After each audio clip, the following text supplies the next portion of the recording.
ému. Ça, c'est un dépotoir qui est non loin de la ville. Il faut dire que c'est dans la ville. Il faut chercher rapidement une solution. Vous voyez qu'il y a les concessions sont à côté.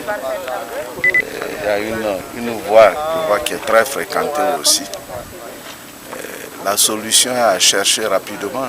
Et nous allons inviter en tout cas les responsables de l'ONEA, la mairie, et les autorités administratives de chercher rapidement une solution à ce dépotoir ici.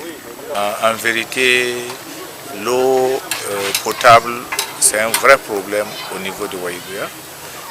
L'assainissement aussi, ce n'est pas du tout ça. On croit que on a vu même un coin qui sont en train de vouloir, un nouveau coin qui sont en train de vouloir faire. Peut-être en ce moment-là, ça va nous arranger. Sinon, ce n'est pas facile. Nous aussi, nous allons plaider au niveau de l'Assemblée pour qu'on puisse...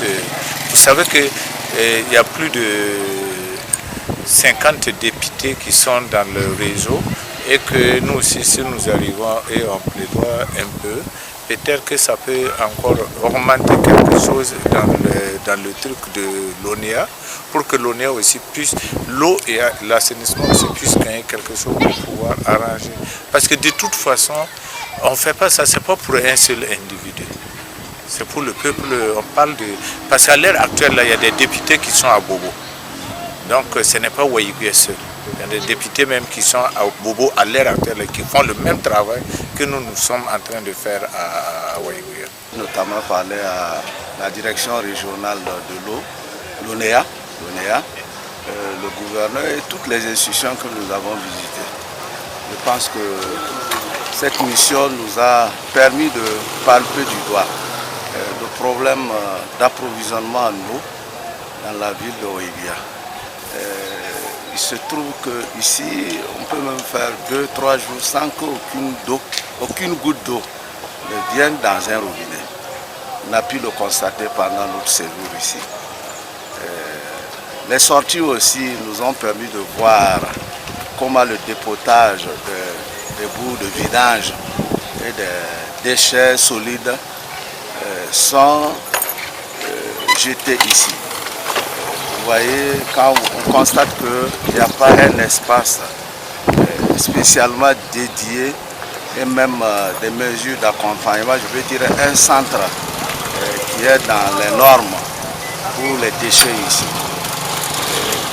Il y a également que dans le cas du Covid, les gens ont eu des problèmes surtout pour pouvoir alimenter les simples,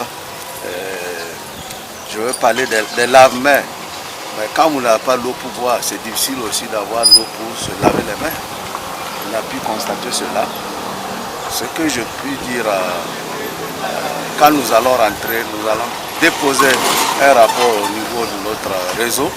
Puisque nous venons ici au compte du réseau, nous ne venons pas au compte de l'Assemblée nationale. C'est vrai que les réseaux travaillent avec la couverture de l'Assemblée nationale. Nous allons déposer un rapport au niveau de notre réseau pour dire effectivement ce que nous avons vu ici à Waïguya. Et je pense que dans les jours à venir, il y aura certainement un accompagnement du réseau. On va continuer à plaider pour qu'il y ait de meilleures conditions d'approvisionnement en eau, de meilleures conditions d'élimination des déchets au niveau de la ville de Waïguya. C'est ce que je